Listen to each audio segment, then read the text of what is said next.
Boa noite, irmãos, a graça e a paz do nosso Senhor e Salvador Jesus Cristo. Eu espero do fundo do meu coração que você esteja bem. Fique em paz, fique calmo. O Senhor é o nosso pastor, por isso de nada nós teremos falta. Estamos juntos, queridos. Qualquer coisa é só fazer um contato, a gente orar junto, conversar, refletirmos sobre a vida, sobre a palavra de Deus juntos. Isso é bom.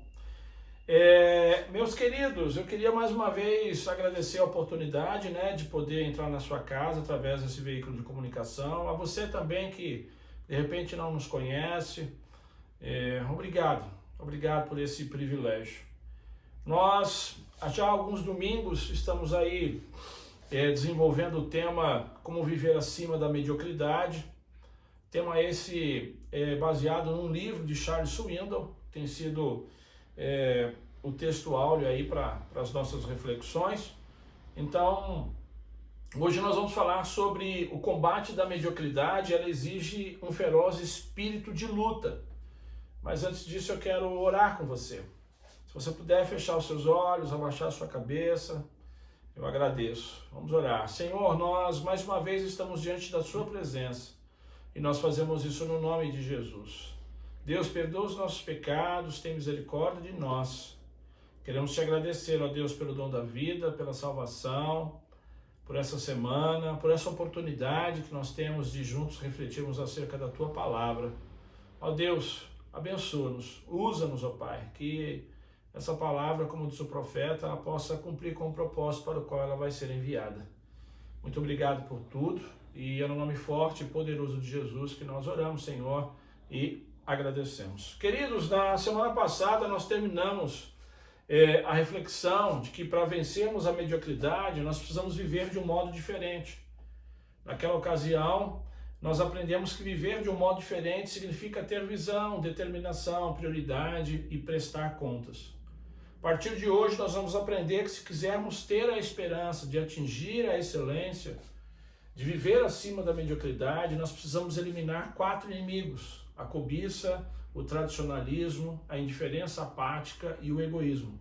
Hoje nós vamos ver a cobiça e o tradicionalismo. Na próxima semana nós daremos prosseguimento falando da indiferença apática e do egoísmo. Eu quero começar fazendo então um raio-x da cobiça. A cobiça é um desejo desordenado.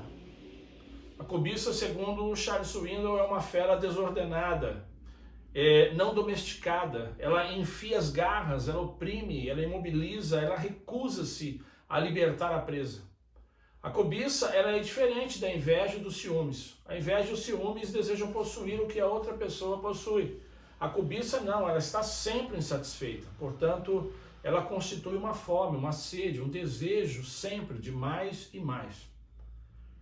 Segundo Charles Swindoll, existem 4 faces da cobiça. E a primeira face é a máscara do dinheiro. A cobiça é a motivação excessiva para ganhar mais dinheiro e mais dinheiro. A pessoa nunca se contenta com o que ela ganha, ela quer sempre mais.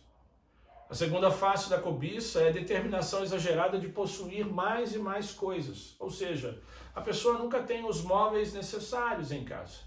Ela nunca tem o tapete certo, ela nunca tem a TV adequada, nunca tem o carro dos seus sonhos, ela nunca tem o vaso certo, ou seja, ela quer se trate de coisas grandes ou pequenas, a pessoa sempre tem o desejo ardente de estar trocando. A terceira face da cobiça é que a cobiça é também um desejo excessivo da pessoa se tornar mais famosa. Aqui entram aquelas pessoas que são sempre determinadas a permanecer no holofote, no palco, nas redes sociais, porque elas detêm a ânsia de serem vistas, principalmente no círculo das celebridades. A quarta face da cobiça é a necessidade de obter mais controle. Aqui entra a ênfase de ter o domínio sobre alguém ou algo, ou seja, a pessoa quer sempre estar no poder, quer sempre ser o chefão, sempre aquele que manda.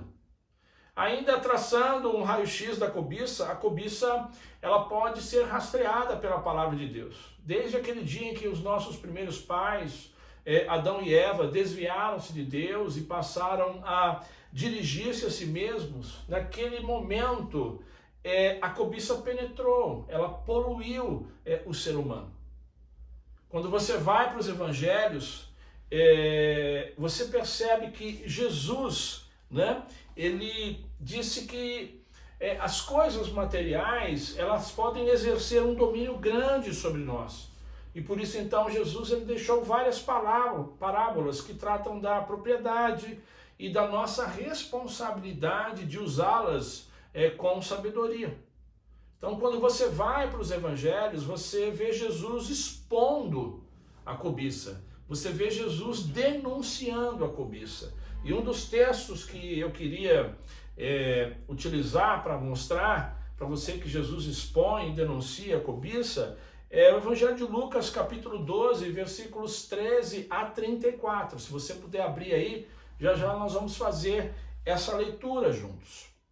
Parece que esse texto de Lucas 12, ele se divide em 4 partes. Primeiro há um diálogo, versículos 13 e 14. Depois, um breve princípio, no versículo 15. Em seguida, nos versículos 16 a 21, Jesus ele vai contar a história a respeito de um homem avarento, que ganhava a vida como fazendeiro, um homem bem-sucedido. E por fim, nos versículos 23 a 34, existem ali uma série de verdades. Eu queria fazer essa leitura com você agora, mas por partes. Lucas capítulo 12, eu quero ler primeiro os versículos 13 e 14. A parábola do rico insensato. Lucas capítulo 12, versículos 13 e 14. Alguém da multidão lhe disse: Mestre, diz a meu irmão que divida a herança comigo. Respondeu Jesus: Homem, quem me designou juiz ou árbitro entre vocês? Muito bem.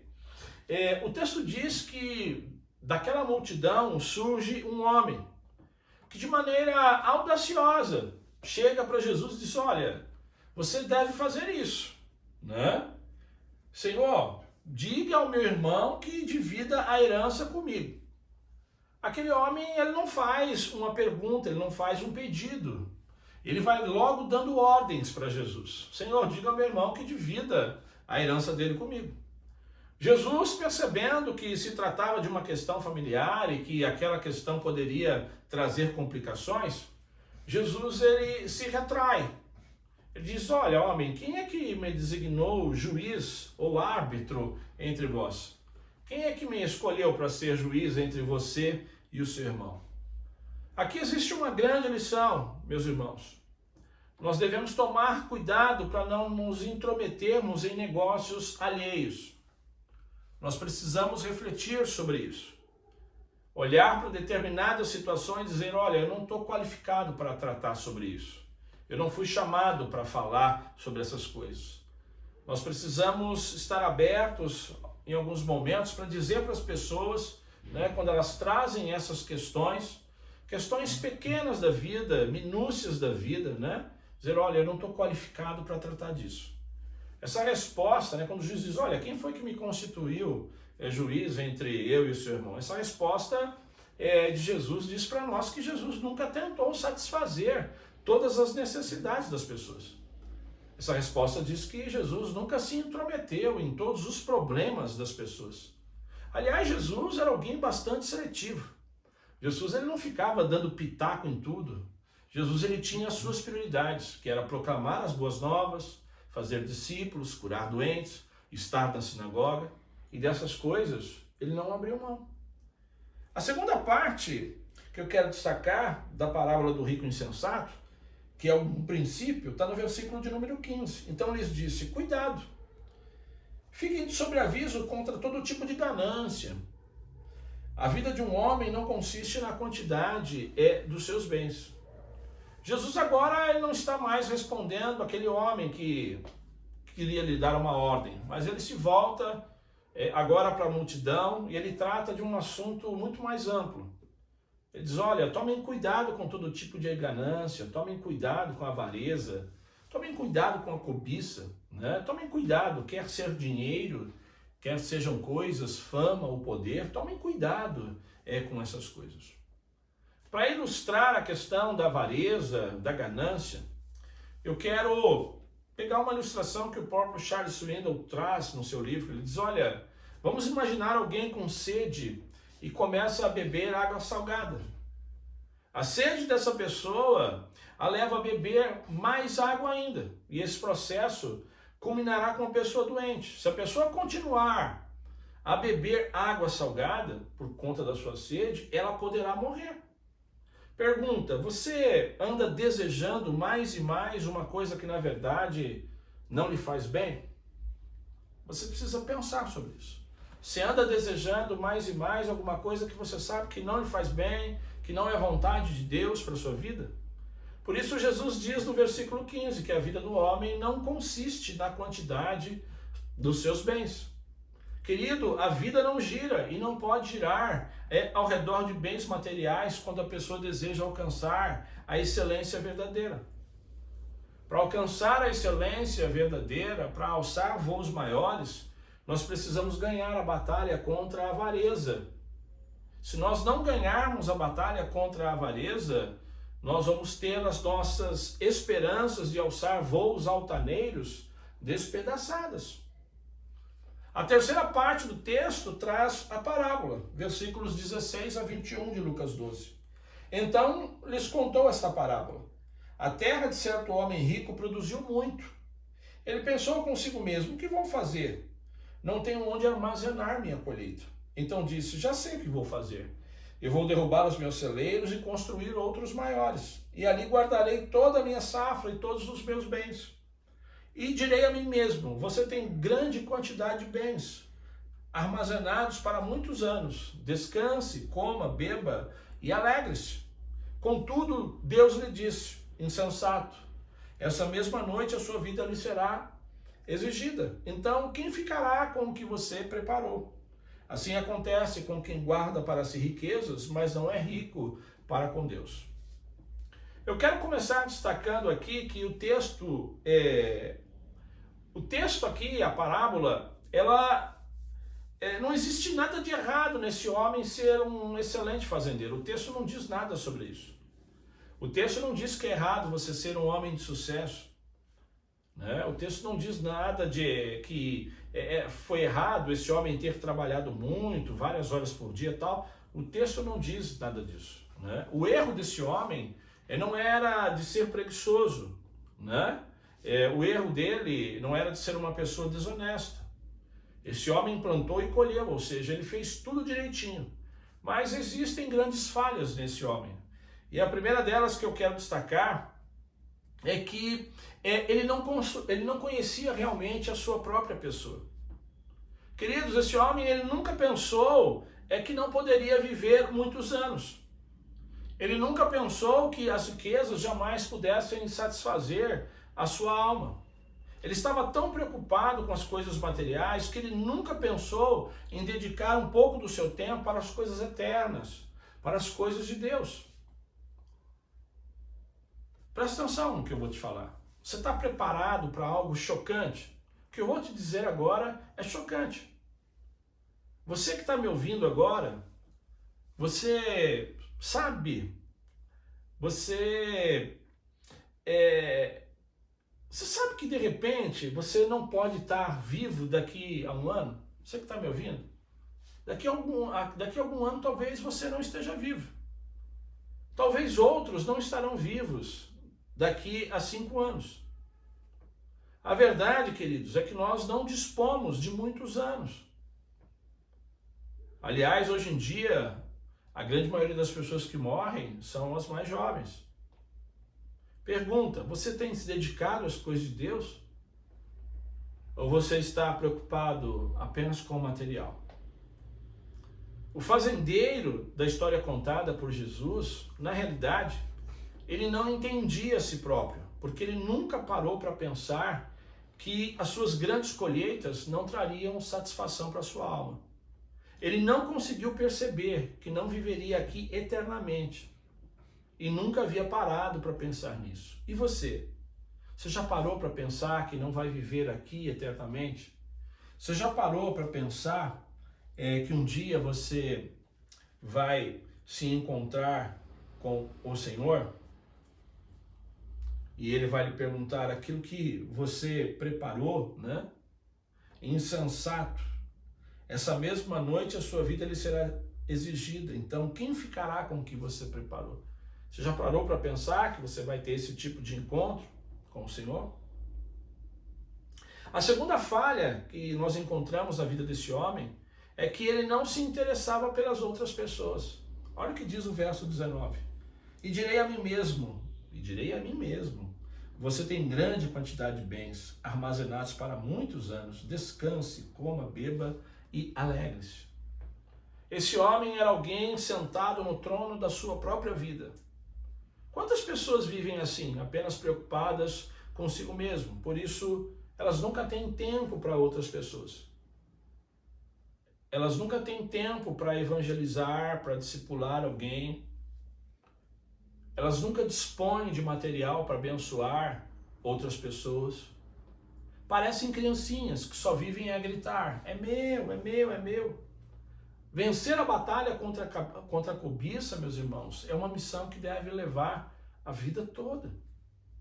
A terceira falha encontrada nesse homem é que ele não arranjou lugar para Deus na sua vida. Ele viveu toda a sua vida num raio bastante apertado, sem lugar para Deus. Imagina quando o anjo da morte lhe disse: insensato, essa mesma noite a sua vida lhe será exigida. Então, quem ficará com o que você preparou? É mais ou menos assim: louco, chegou o seu fim. Para quem é que você vai deixar todas essas coisas? É mais ou menos assim: louco, você não arranjou lugar para mim durante toda a sua vida. E agora, para quem que você vai deixar todas essas coisas?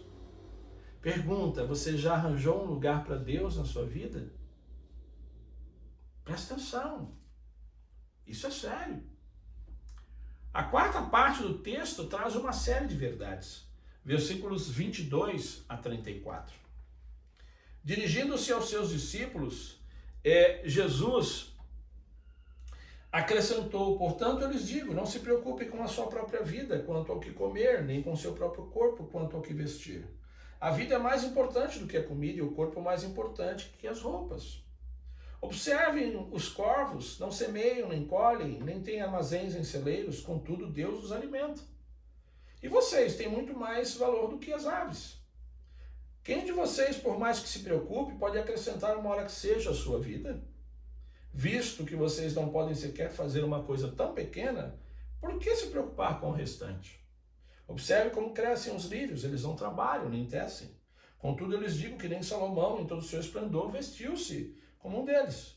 Se Deus veste assim a erva do campo, que hoje existe, amanhã é lançada no fogo, quanto mais vestirá vocês, homens de pequena fé. Não busquem ansiosamente o que comer ou beber. Não se preocupem com isso, pois o mundo pagão é que corre atrás dessas coisas, mas o Pai sabe que vocês precisam delas. Busquem, pois, o reino de Deus e essas coisas lhes serão acrescentadas. Não tenham medo, pequeno rebanho, pois foi do agrado do Pai dar-lhes o reino. Presta atenção, ele diz: vendam o que têm e deem esmolas. Façam para vocês bolsas que não se gastem com o tempo.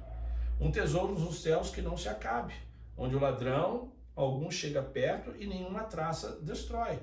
Pois onde estiver o seu tesouro, ali também estará o seu coração. A quarta parte desse texto traz uma série de verdades. E a primeira delas é que as pessoas, elas perdem a sua batalha contra a cobiça quando essas pessoas são caracterizadas pela ansiedade e pela busca das coisas temporais.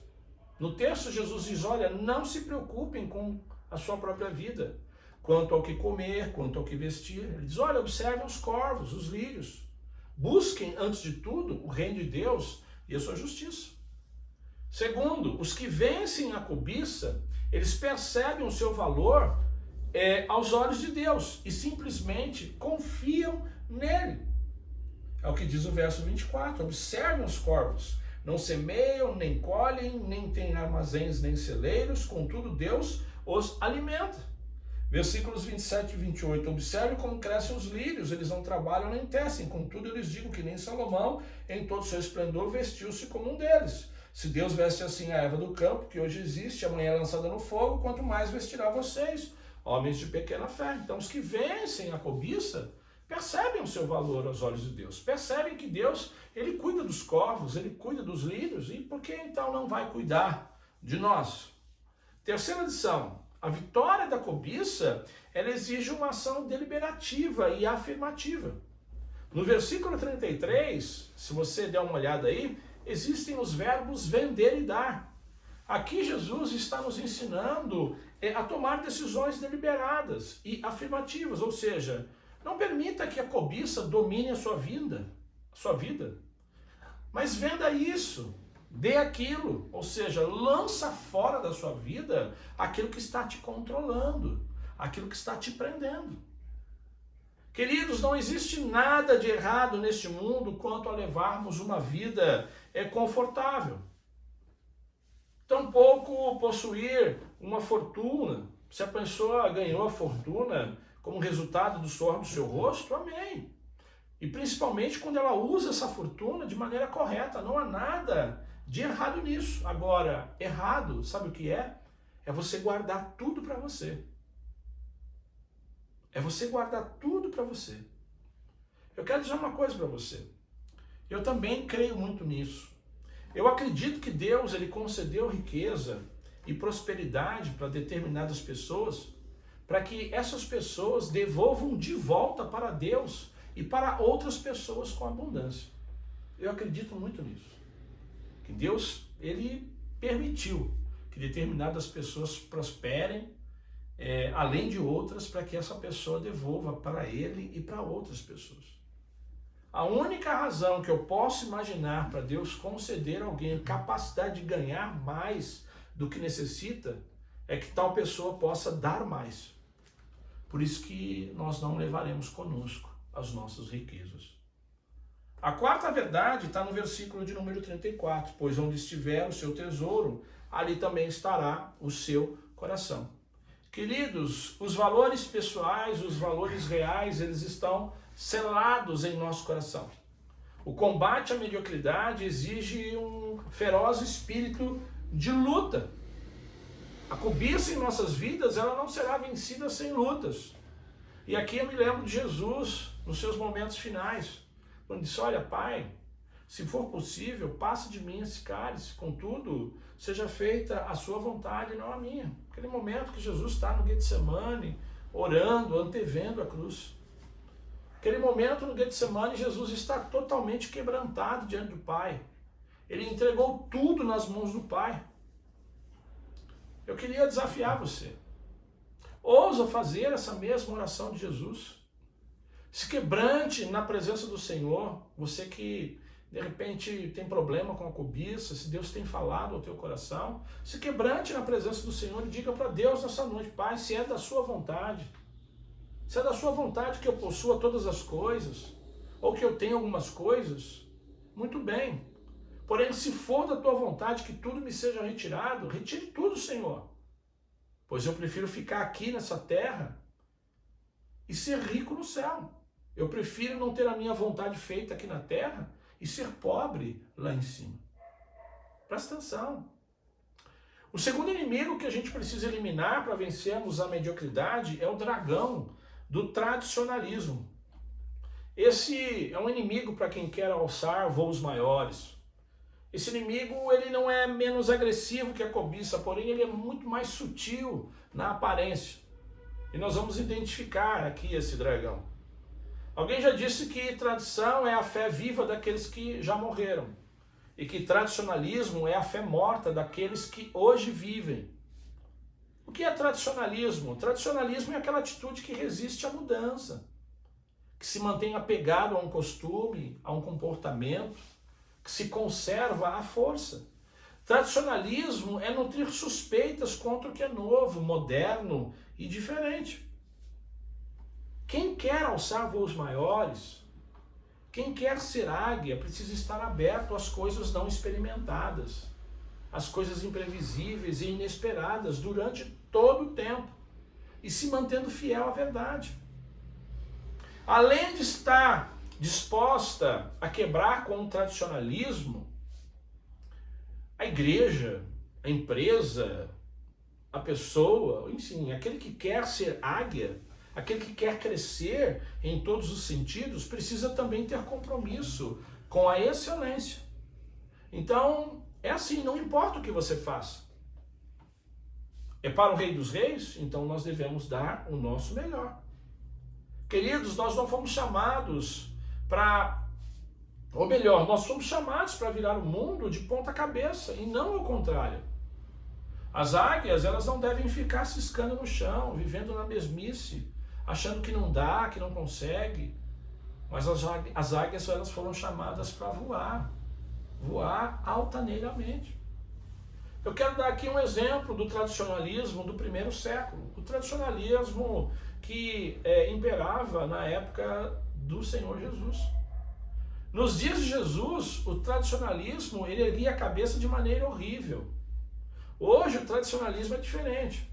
Exemplo, hoje nós queremos ver a igreja cheia, nós queremos as pessoas mais próximas, mas nós não queremos o novo, o moderno, diferente, nós não queremos fazer com excelência, mas nós queremos que as pessoas se aproximem. Nós não queremos trabalhar, nós não queremos servir, nós não queremos colocar em prática o que é novo, o que é diferente, o que é moderno, mas a gente quer ver as pessoas próximas, a gente quer ver a igreja cheia. Na época de Jesus, o tradicionalismo ele não queria as pessoas mais próximas. Evangelho de Lucas, capítulo 5, versículos 27 a 35. Se você puder abrir aí, Lucas capítulo 5, versículos 27 a 35, o chamado de Levi. Eu quero começar lendo os versículos 27 a 29. Depois disso, Jesus saiu e viu um publicano chamado Levi sentado na coletoria e disse-lhe, siga-me. Levi levantou-se, deixou tudo e o seguiu. Queridos, Levi, Mateus, o publicano, ele se converte. E ele resolve dar uma grande festa na sua casa. E Jesus, é claro, Jesus estava ali para aproveitar a oportunidade, para evangelizar aquelas pessoas, tal. Todos estavam alegres. Dá para imaginar aqui, né, a festa, o pessoal comendo, bebendo, tal, tudo bacana. Estava todo mundo se sentindo muito bem, todo mundo muito alegre, exceto um grupo, os fariseus. Em meio a essa festa, os fariseus eles começam a fazer os seus ataques. Versículo de número 30. Mas os fariseus e aqueles mestres da lei, que eram da mesma facção, queixaram-se aos discípulos de Jesus, porque vocês comem e bebem com publicanos e pecadores. Percebam qual era o principal problema dos fariseus? É que os discípulos de Jesus se misturavam com outras pessoas, se divertiam com elas. O tradicionalismo da época de Jesus, ele ensinava que as pessoas deviam viver separadas umas das outras, que eles não deveriam se divertir com publicanos e pecadores. Mas Jesus então lhes dá uma resposta, versículos 31 e 32. Jesus lhes respondeu, não são os que têm saúde que precisam de médico, mas sim os doentes. Eu não vim chamar justos, mas pecadores ao arrependimento. Se eu estivesse lá nessa festa, com certeza eu teria aplaudido Jesus. Porque esse é o nosso trabalho como igreja, chamar pecadores ao arrependimento. Nós precisamos, como igreja, quebrar todo o tradicionalismo que nos impede de evangelizarmos, de discipularmos pessoas. Nós precisamos apoiar toda ideia, todo plano que leve a igreja a se aproximar de pecadores. Mas, se você pensa que os fariseus ficaram quietinhos depois dessa resposta de Jesus, você ainda não conhece a natureza do dragão chamado tradicionalismo. Versículo 33. E eles lhes disseram, os discípulos de João jejuam e oram frequentemente, bem como os discípulos dos fariseus, mas os teus vivem comendo e bebendo. A resposta deles para Jesus foi mais ou menos assim, olha, vocês, seus discípulos, vocês estão aí dentro, comendo com esses pecadores. Né? Vocês não sabem que a vida ela é muito séria para ser gasta desse jeito? Nós jejuamos, vocês não jejuam, vocês só querem ficar comendo e bebendo com gente que não presta, com gente que é ladrão, que é bandido. Olha a resposta que Jesus deu a eles, verso 34 e 35. Jesus respondeu: podem vocês fazer os convidados do noivo jejuar enquanto o noivo está com eles? Mas virão dias quando o noivo lhe será tirado. Naqueles dias jejuarão. O noivo é Jesus. E o noivo estava com eles naquele dia. Então, aquele momento era um momento para ser de festa mesmo. Não era ocasião para jejuar. Não era ocasião para estar com raiva do mundo. A ocasião para jejuar, para ficar com raiva do mundo, para ficar entristecido, logo chegaria. Né? Ou seja, quando Jesus fosse levantado na cruz para morrer, aí ninguém ouviria risos, o tinido dos copos, não haveria festa, porque as coisas se teriam tornado sérias. Jesus, o noivo, partiu, mas aquele momento não era o caso. O noivo estava com eles. A partir dessa resposta de Jesus, os fariseus, eles ficam quietinhos. Ficaram quietinhos talvez porque não entenderam nada. Então, Jesus passa a lhes contar uma outra parábola. Talvez esse seja o estilo de muitas pessoas hoje em dia. Elas ficam quietinhas ou não entendem as palavras de Jesus. Por isso, não conseguem derrotar o dragão do tradicionalismo que existe nas suas vidas. Quem quer vencer a mediocridade precisa estar aberto para coisas novas. Queridos, de muitas maneiras nós, os crentes de hoje, estamos vivendo de novo a era do Novo Testamento. Esses são dias de crescimento rápido de algumas igrejas. Igrejas que já entenderam que é preciso ter visão, determinação. Igrejas que definem as suas prioridades, lutam contra a cobiça e o dragão do tradicionalismo. Essas igrejas, elas crescem rápido. Esses dias são dias também de incerteza, de abandono da fé, de ameaça, de perseguições. Acima de tudo, existe uma grande expectativa pela segunda vinda de Jesus. Essa era a situação da igreja primitiva. Os crentes da primeira geração achavam que Cristo iria voltar, e ele não voltou. Hoje, quando nós olhamos para a igreja de Jesus, ela parece impotente.